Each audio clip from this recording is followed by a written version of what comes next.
A paz do Senhor, seja bem-vindo a mais uma aula aqui do EBD em Foco. Nessa aula nós vamos aqui estudar a lição 4 da nossa revista e do quarto trimestre do ano 2018.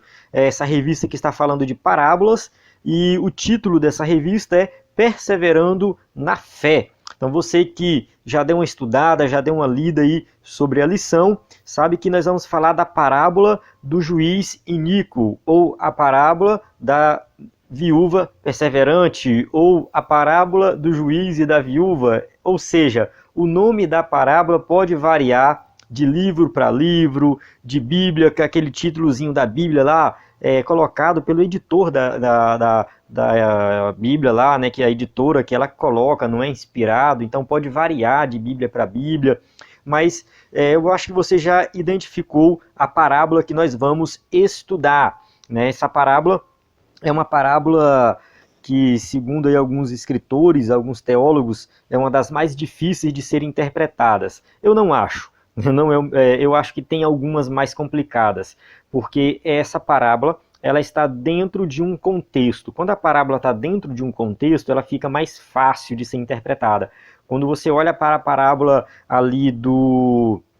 Vamos colocar aqui, por exemplo, a parábola dos trabalhadores da vinha, né? Ela parece que fica fora um pouco de qualquer contexto e aí ela se torna um pouco mais difícil de interpretar, mas nada é impossível, né? Ou seja, a gente vai estudar e vai conseguir retirar as lições dessa parábola. Então você, né, que já está acompanhando aí, já aprendeu um pouco como interpretar corretamente as parábolas, né, e a gente vai continuar usando o mesmo método de interpretação usado nas aulas anteriores, né, onde a gente vai considerar, né, que a parábola ela tem um significado geral, e a gente não precisa ficar dando significado para coisas elementos dentro da parábola, que o próprio Jesus não fez isso, né? E a aplicação nós vamos fazer, claro, baseado na interpretação correta da parábola. Então a ideia é essa, que nós possamos interpretar corretamente e aplicar corretamente.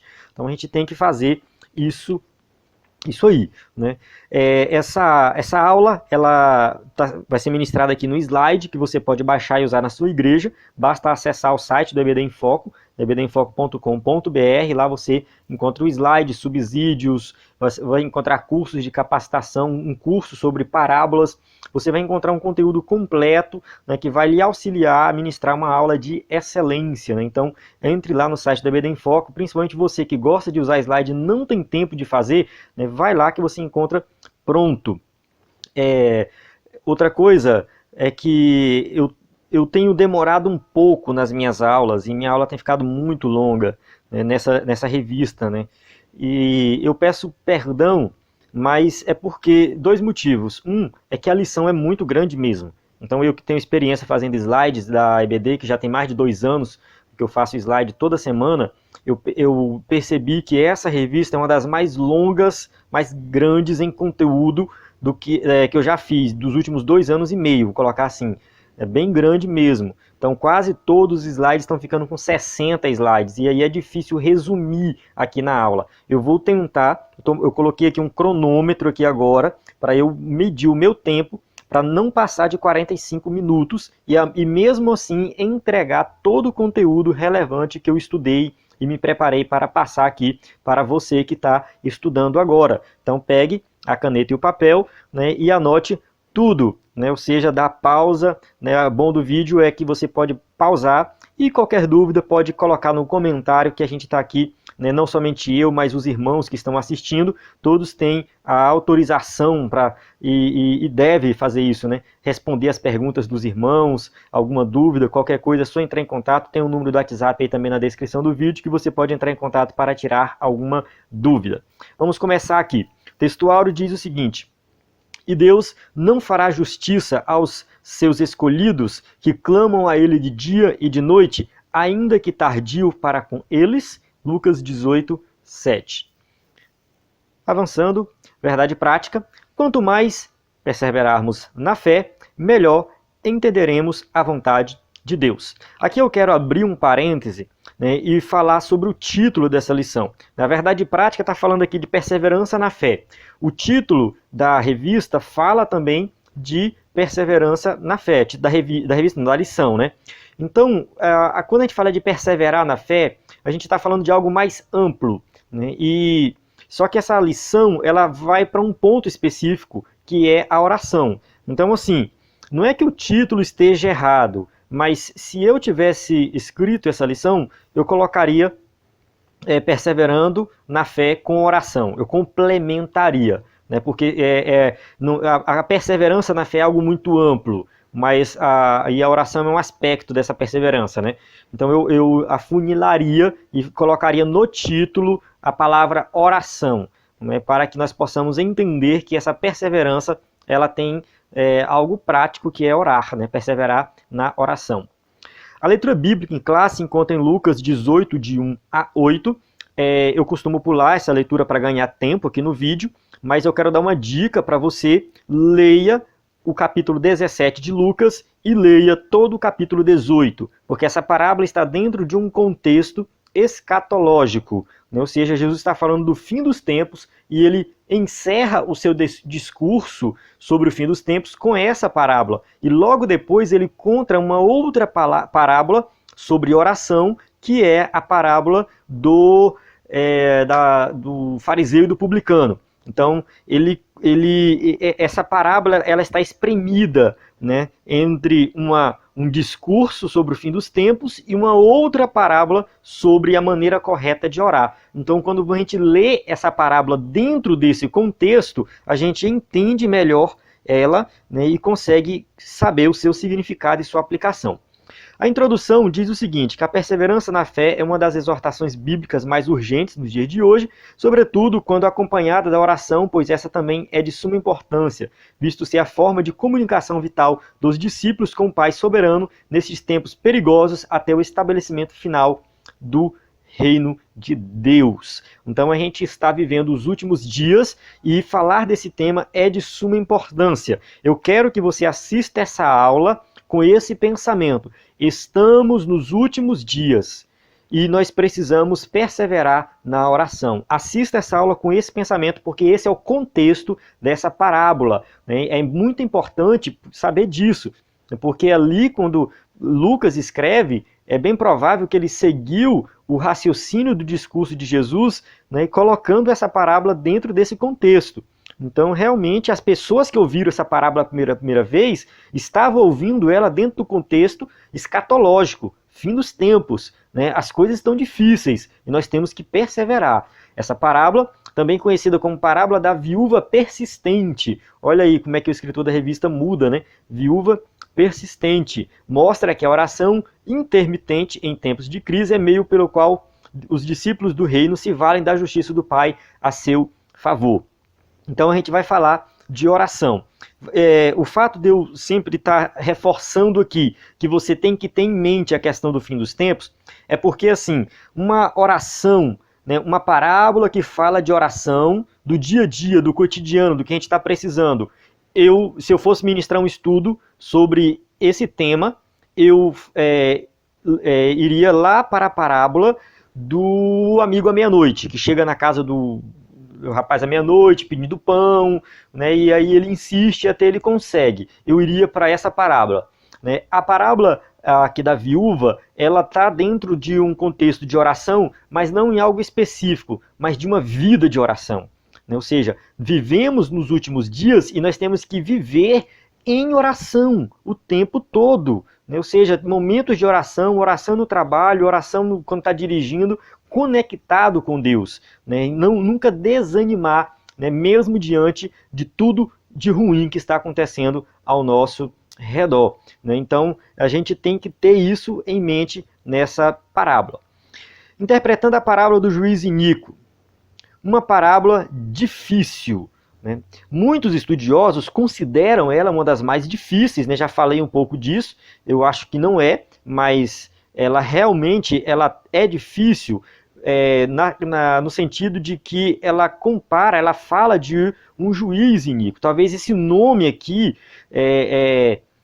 faz com que ela se torne um pouco complicada, porque o foco cai no juiz, e o foco não é o juiz. O foco é a ação entre eles. O que acontece na situação dele, né, atender a causa diante da insistência daquela viúva, né? Então, tem gente que quer comparar o juiz com Deus. Isso é errado, né? Vamos tomar um pouco de cuidado disso aí, de ficar dando elementos assim de significado para cada elemento da parábola. Isso tem me levado muitos a fazer interpretações equivocadas sobre Deus, né? Porque Deus é bom, é amoroso, é misericordioso, é justo, e aí de repente ele é comparado com o juiz iníquo, fica complicado, né? Então, qual é o propósito que levou Jesus a contar essa parábola? A gente tem que fazer essa pergunta, né? Qual é o propósito? Será que Jesus realmente está querendo comparar Deus com o juiz iníquo? Não! Isso aqui trata-se de um contraste, né? A parábola ela faz um contraste. O que é um contraste? Ela mostra uma coisa ruim e uma coisa boa, uma coisa contrária à outra. Então, aqui tem um juiz que não ama Deus, que não ama os homens, que, enfim, é todo errado, e tem Deus do outro lado que é amoroso, que é misericordioso. Então isso funciona como um contraste. A gente vai falar disso mais na frente. Se você não entendeu, não se preocupe, mais na frente nós voltamos para esse tema do contraste. As lições da parábola aqui, ela acentua a perseverança, porque mostra essa mulher que é insistente, faz um chamado ao discernimento, que é ali no finalzinho, né, e é concluída com um questionamento sobre a existência da fé. Isso aqui é só uma pequena estrutura, né, para nós fazermos um estudo mais completo na frente. Mas a parábola, ela realmente tem uma estrutura, né, e Lucas, ao registrar, ele pensou nessa estrutura, né, porque ele estava passando um ensinamento.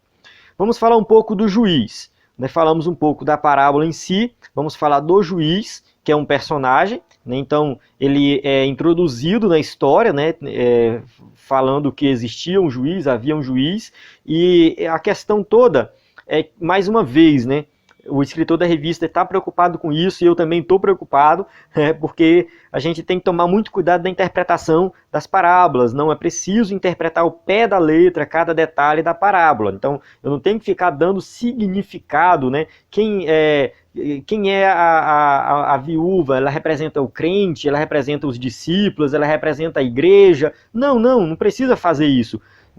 O foco não está na viúva, mas na ação dela de persistir. Quem é o juiz? Ele representa Deus, ele representa Jesus, ele representa o quê?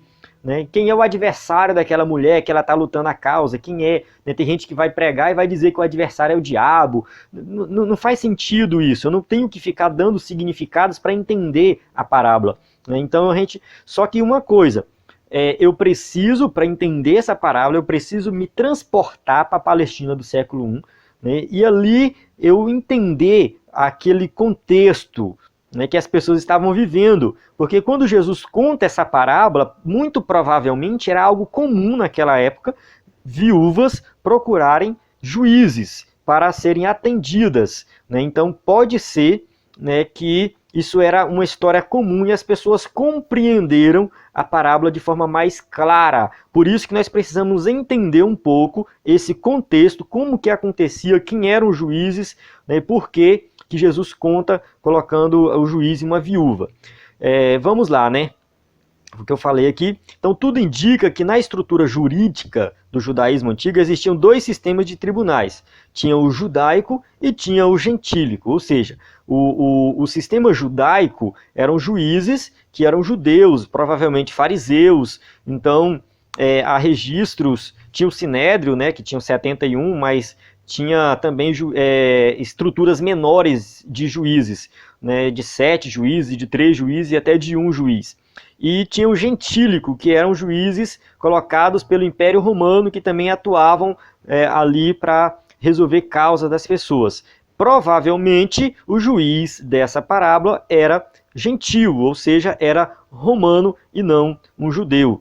A Mishnah, eu acho que é assim que pronuncia também, não sou muito especialista em hebraico, declara que 3 juízes deveriam definir a sentença nos casos que envolvessem propriedade. Eu coloquei uma explicaçãozinha aqui o que é Mishnah, né, que no caso era uma obra judaica que que não é inspirada, mas tem muita coisa que a gente usa para entender a cultura da época, a tradição dos judeus, né, chamada de Torá oral. Então, esse livro, esse escrito judaico, ele vai dar algumas pistas, ele vai dizer que tinha situações ali que tinham 3 juízes para resolver. Flávio Josefo vai citar até 7 juízes na Galileia, né? Então, é uma estrutura assim que a gente não tem muita informação como que funcionavam os julgamentos na época.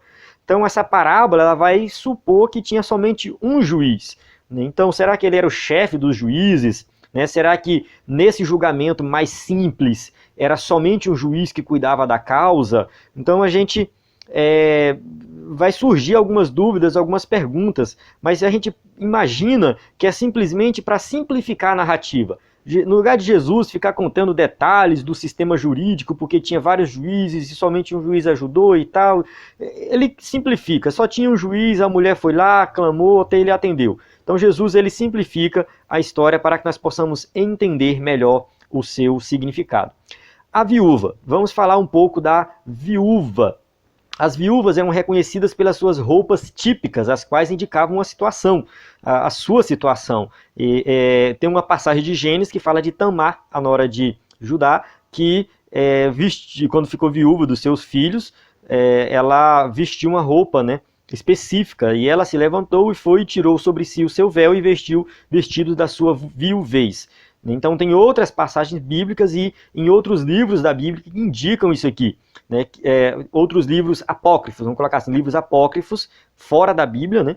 Que vão indicar que as viúvas vestiam uma roupa diferenciada. Então elas eram identificadas já como viúvas. Elas podiam ser jovens ou idosas. As mulheres casavam na adolescência naquela época. Então uma viúva de 25 anos era comum, acontecia muito, porque às vezes o homem ia para a guerra, então adoecia, morria e ficava a viúva jovem. O caso de Ruth e Noemi é bem esse caso, né? Uma era já idosa, a outra era jovem. Então acontecia muitas vezes de ter viúvas jovens. Vale ressaltar que quando a gente fala de viúva na Bíblia, a gente não está falando somente de uma, assim, traduzindo para a linguagem de hoje, não é somente uma mulher que o marido morreu. Está falando de uma pessoa pobre, uma pessoa que foi abandonada, uma pessoa que está passando por uma situação difícil. E quando nós olhamos para a Bíblia vai alertar muitas vezes para cuidar das viúvas, tanto no Antigo como no Novo Testamento, das viúvas, dos órfãos e dos estrangeiros. A gente sempre vai ver falando isso aí.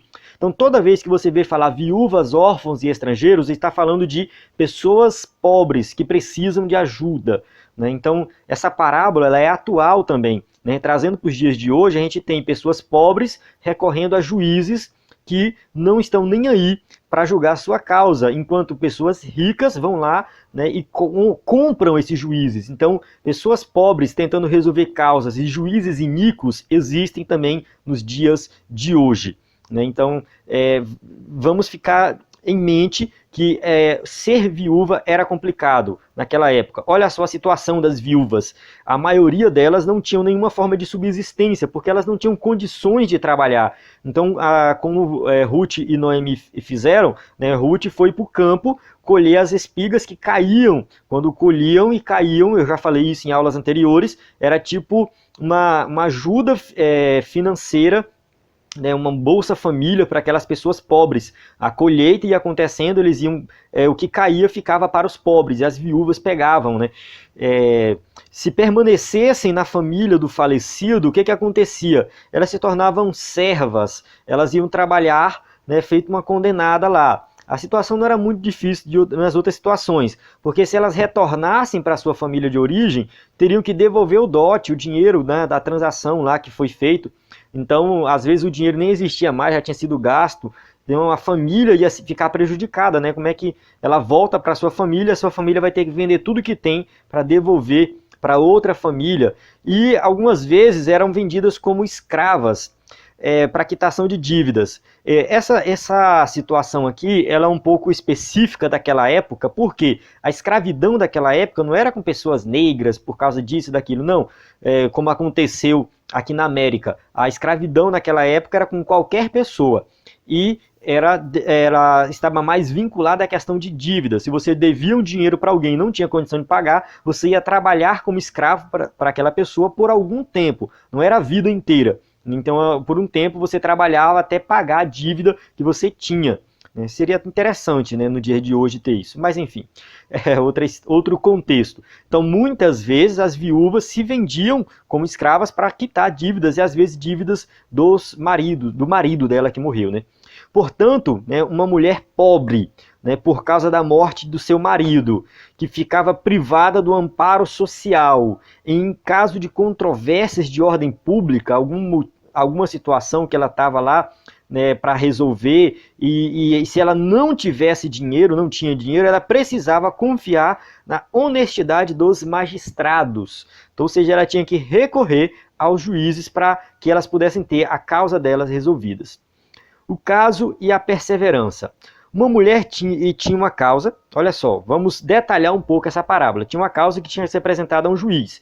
Talvez uma pendência financeira deixada pelo seu marido, podia ser, é bem provável, né? E também é bem provável que tinha alguém envolvido ali, um adversário poderoso, alguém rico, alguém que estava cobrando ela. Então a gente não sabe a situação, mas pode ser que tinha isso, porque o contexto da parábola fala do adversário. E aí surge a pergunta, como era esse juiz que essa mulher vai até ela? Era um juiz iníquo, isto é, não temia a Deus e também não temia os homens, ou seja, ele tinha um pecado duplo, ele não amava o próximo e não amava a Deus.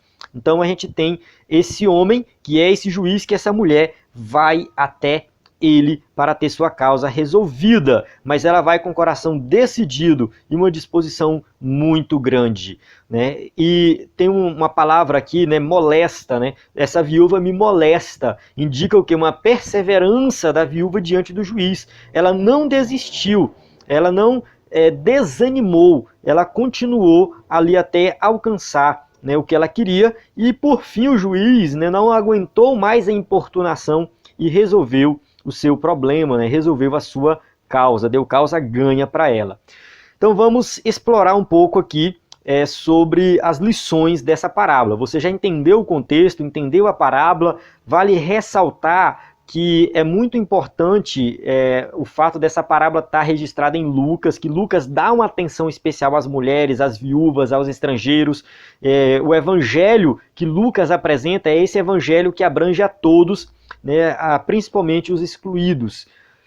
E aí vamos falar aqui agora, Deus é bom, segundo tópico aí. Não é novidade, de fato, né, a Bíblia vai falar de vários textos que Deus é bom. Louvai ao Senhor, porque Ele é bom, porque a sua misericórdia dura para sempre, Salmo 106, 1. Então a gente tem infinitos versículos aí, passagens bíblicas que vão falar da bondade de Deus, ninguém duvida disso. E a parábola reforça isso de forma retórica, né? Porque tem uma pergunta, né? Jesus faz uma pergunta. E Deus não fará justiça aos seus escolhidos que clamam a Ele de dia e de noite, ainda que tardio para com eles?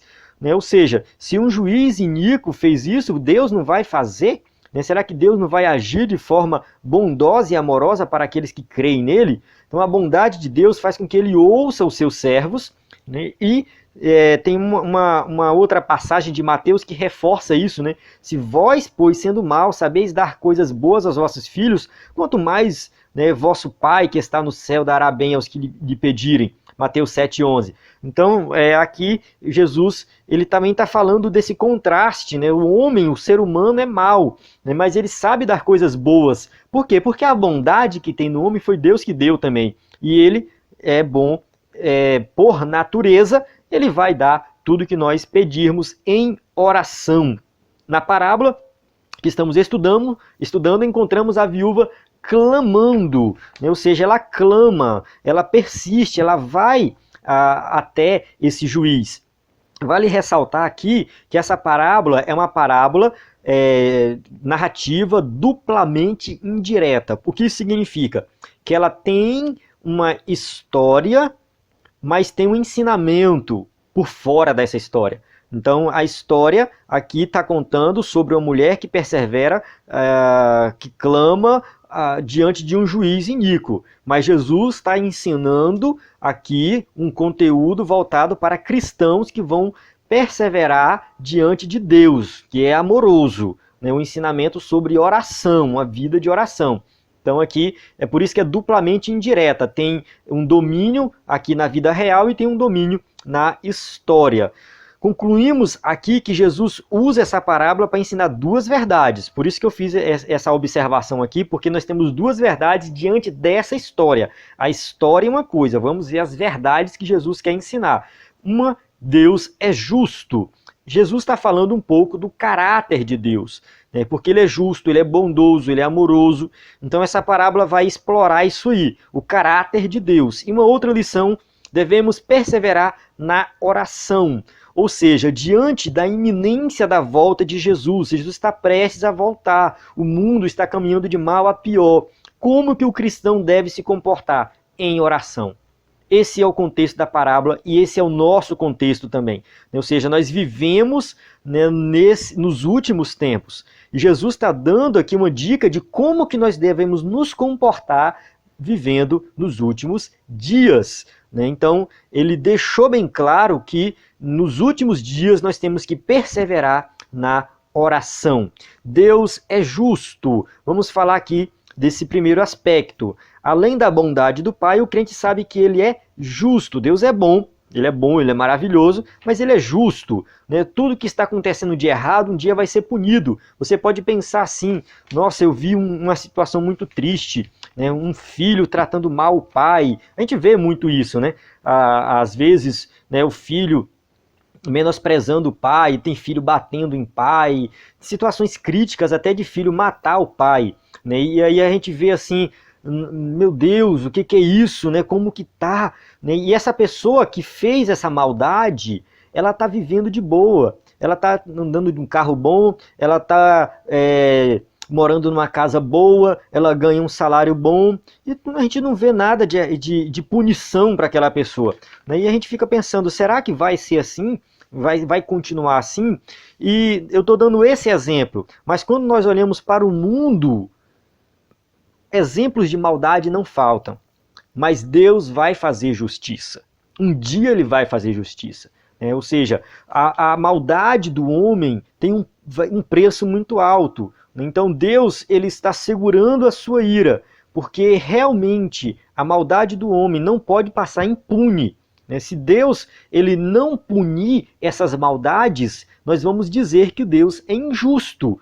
Mas ele tem que ser justo. Para ele ser Deus, ele tem que ser bom, mas para ele ser Deus, ele tem que ser justo. E um dia essas pessoas vão pagar pelo que elas estão fazendo. A justiça de Deus vai acontecer. Muito cuidado, mais uma vez, reforçando aqui, que nós não devemos pegar todos os níveis de detalhes da parábola, e dar significado. O fato de nós estamos falando aqui que Deus é justo, nós olhamos para aquele juiz e já vemos outra coisa totalmente diferente. Então, assim, o juiz da nossa parábola é iníquo e injusto. Olha só, ele é iníquo e injusto. Eu falei um pouco da justiça divina ali, que Deus é justo, ele tem que ser justo. E por outro lado, nós temos esse Deus justo. Então, é justamente aqui que muita gente erra.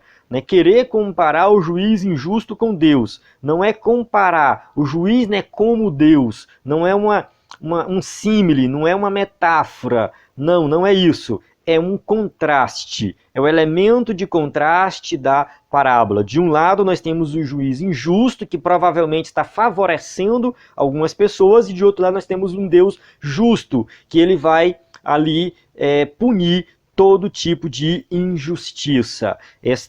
Este conhecimento já tinha Abraão. Abraão falou, não faria justiça ao juiz de toda a terra, referente ao caso de Sodoma e Gomorra. Não vou entrar em detalhes aqui, só para reforçar a questão da justiça de Deus. A justiça de Deus é tão elevada que excede todo o nosso entendimento. Assim diz o Senhor, guardai o juízo e fazei justiça, porque a minha salvação está prestes a vir, e a minha justiça para se manifestar. Isaías 56:1. E a gente fala assim, mas se todos são pecadores, todos não deveriam receber a punição da justiça de Deus, que está prestes a vir. Sabemos o seguinte, que quando Cristo morreu na cruz do Calvário, ele cumpriu toda a justiça de Deus. Se ele cumpriu a justiça de Deus, ao crer em Jesus como Salvador, é porque ali na cruz do Calvário, os nossos pecados foram lançados sobre Cristo e ele pagou o preço e a justiça de Deus se cumpriu nele. Por isso que nós não seremos punidos. Ou seja, quem crê em Jesus não é punido porque Cristo já pagou, né? A justiça já se cumpriu nele. Agora, aqueles que não creem em Jesus como Salvador, infelizmente, a condenação é o destino deles. Tópico 2.3, Deus assume a nossa causa. Na parábola, encontramos uma pobre viúva pedindo justiça. É isso que a gente encontra, uma pessoa pobre, necessitada, pedindo justiça, mas o que Jesus está ensinando é sobre o dever de orar sempre e nunca desfalecer. A justiça é um tema da parábola, nós devemos falar de justiça e que Deus vai cumprir essa justiça. Mas a lição aqui está falando também de perseverança na oração, né? Ou seja, nós temos que perseverar, nunca desfalecer. E a palavra usada no texto, né, que faz referente a ela não desfalecer, está falando de um desanimar diante de um cansaço. Não tem quando a pessoa está cansada, ela não aguenta mais, ela desanima. E muita gente, essa parábola aqui, vale ressaltar que ela não é uma parábola que está falando da oração ocasional por um pedido específico. Podemos fazer uma aplicação disso? Podemos. Mas o sentido geral dela não é nesse sentido, né? Estou precisando de um emprego, vou orar aqui para conseguir um emprego. Não é nesse sentido. Essa parábola aqui, ela está falando daquela pessoa que já ora. Aquela pessoa que é uma pessoa de oração, né? Aquela irmãzinha do circo de oração que ora sempre, né? Aquele obreiro que ora, aquele professor da EBD que está sempre dedicado à oração. Está falando para essas pessoas. E está falando assim, não desista, não desanime. Aquela viúva, ela era uma pessoa persistente e ela não desanimou e ela não se cansou. Então, mesmo diante das causas difíceis, ela não desanimou. Agora, olhando para nós vivemos um mundo onde tudo é muito difícil e muitas vezes dá vontade de desanimar, dá vontade de parar mesmo, né? O desânimo bate, dá vontade de desanimar não, né? Dá vontade de parar, ou seja, é o resultado do desânimo. Ou seja, o desânimo bate e dá vontade de parar, dá vontade de não orar mais. Mas aí é que nós temos que ir para essa parábola e aprender com essa viúva, que nós nunca devemos desfalecer.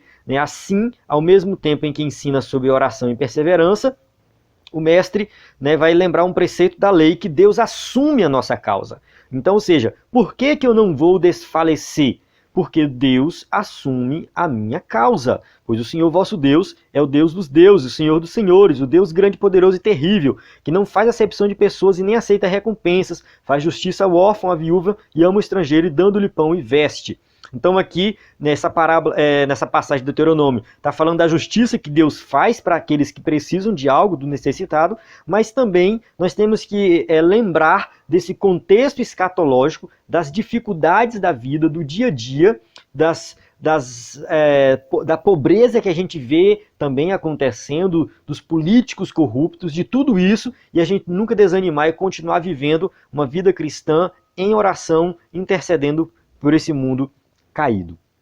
Continuando, tópico 3, a perseverança da viúva é uma imagem para nós.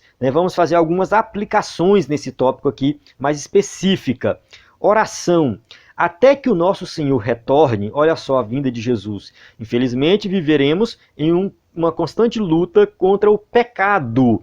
Ou seja, primeira coisa aí, por que eu tenho que estar sempre alerta e viver em oração até a vinda de Jesus? Porque eu estou lutando contra o pecado. Não estou lutando para ser salvo. Salvo eu já sou. Você já é salvo. Nós, como cristãos, temos que lutar contra o pecado. Então a oração vai nos ajudar nessa luta contra o pecado. O apóstolo Paulo fala aqui, nós devemos sempre continuar prosseguindo para o alvo, pelo prêmio da soberana vocação de Deus em Cristo Jesus. Leia Filipenses 3 para você compreender aí direitinho o que o apóstolo Paulo está falando. Uma das uma das características distintivas do Evangelho de Lucas é a oração. Olha só quantas passagens tem aqui sobre oração no Evangelho de Lucas. E ao ensinar sobre o Espírito Santo, né, Lucas nos mostra que Deus cumpre o seu propósito, no entanto, exige a atitude certa por parte do povo de Deus, que é a oração. Então, ou seja, eu quero que Deus abençoe a minha vida, mas eu não oro. Então, como é que Deus vai abençoar a minha vida? Porque eu estou desanimado diante das coisas e eu não oro. Mas como é que eu vou me animar diante das situações, das dificuldades, se eu não estou orando? Então nós temos que orar mesmo em situações difíceis. Essa é a mensagem que Lucas passa no seu evangelho. Vemos Jesus orando antes de cada grande crise da sua vida, né? Quando Jesus está sendo tentado pelo diabo, Jesus orou. Então Jesus vai para a cruz, ele ora no Getsêmani. Então Jesus, diante das grandes dificuldades e das crises da sua vida, ele está orando, deixando o exemplo para nós. Chegando a orar até pelos seus agressores. Pai, perdoa-lhes porque não sabem o que fazem. Lucas 23, 34. Então a gente observa aqui, Lucas registra essa oração de Jesus, né, na cruz. Por ser um homem de oração, Jesus exortou seus discípulos a fazerem o mesmo, né, e disse-lhes: por que estáis dormindo? Levantai-vos e orai, porque não entreis em tentação. Lucas 22, 46. É importante lembrar que Jesus advertiu contra o tipo errôneo de oração. Ele vai falar aí daqueles que devoram as casas das viúvas, fazendo por pretextos largas orações. Estes receberão maior condenação. Lucas 20, 47. Então Jesus ensina os discípulos a orar, chama a orar e fala daquelas pessoas que oravam, né, com motivos errados, né? E também não adianta somente orar e não viver uma vida cristã digna, prática, como faziam os fariseus na época. Tópico 3.2, perseverança. Então a gente tem aqui mais uma aplicação, né, que além de orar, é necessário compreender que a oração deve vir acompanhada de perseverança, né? E a exortação, a oração persistente está estreitamente ligada à expectativa da volta do Senhor. Então é uma coisa que liga a outra. Se Jesus vai voltar, como que a gente tem que viver? Em oração. Então a vida em oração, ela faz parte, né, do crente que vive na expectativa de Jesus voltar. Então, diante de tantas coisas ruins, né, a gente vê injustiças acontecendo, Deus vai vir e fazer justiça. E como que nós temos que viver? Vivendo em oração, na expectativa da vinda de Jesus. Deus quer ser buscado de forma incessante e persistente pelos seus.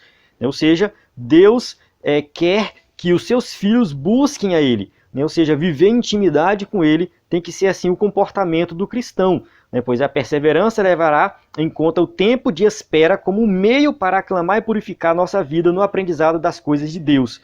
Então Deus não demora a vir, Ele não demora, Ele não está demorando chegar, Ele não está demorando agir, né? Mas é o tempo dEle, no tempo certo Ele vai agir. Por último, a terceira aplicação aqui, a fé, né? Somos da mesma forma exortados a perseverar na fé. Aquilo que eu falei no começo, né? A perseverança na oração, né? Mas é um aspecto da perseverança na fé. Então, ou seja, a perseverança na fé é a caminhada cristã como um todo. Isso vai ser guiado pela oração. A parábola conclui com uma pergunta: quando, porém, vier o Filho do Homem, porventura achará fé na terra? Então fica essa pergunta: será que vai ter fé quando Jesus chegar aqui na terra?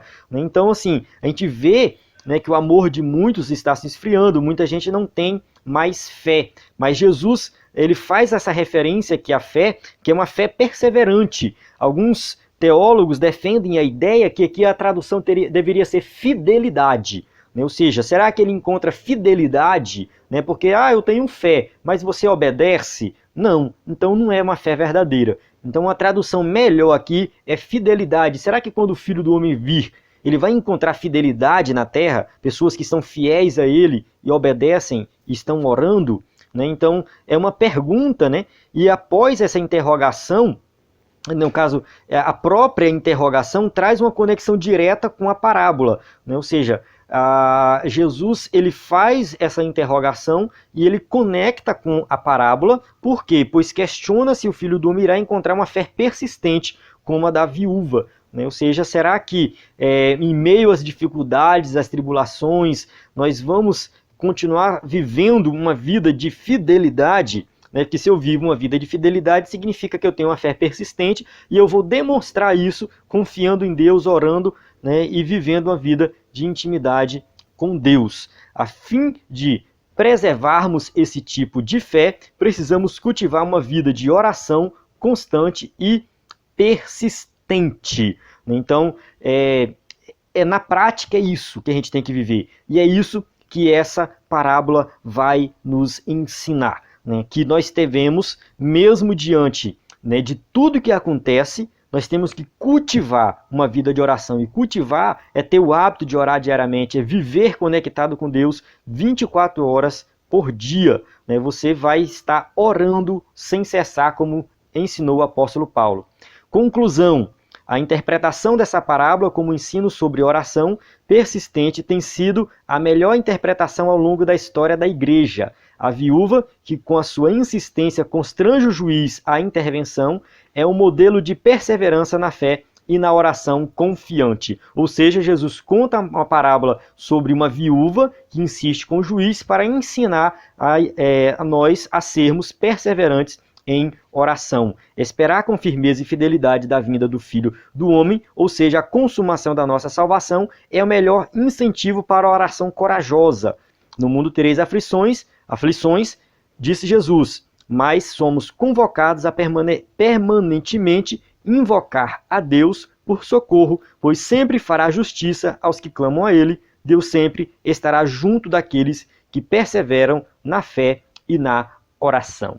Então, né, não se preocupe, mesmo diante de tantas dificuldades, mesmo diante de tanta injustiça, Deus, né, está aí nos ouvindo e nós temos que nunca desanimar, nunca cansar, nunca parar. Né? Quem vive uma vida conectada com Deus de oração nunca deve desanimar e continuar vivendo, né? E confiar que um dia Deus vai fazer justiça.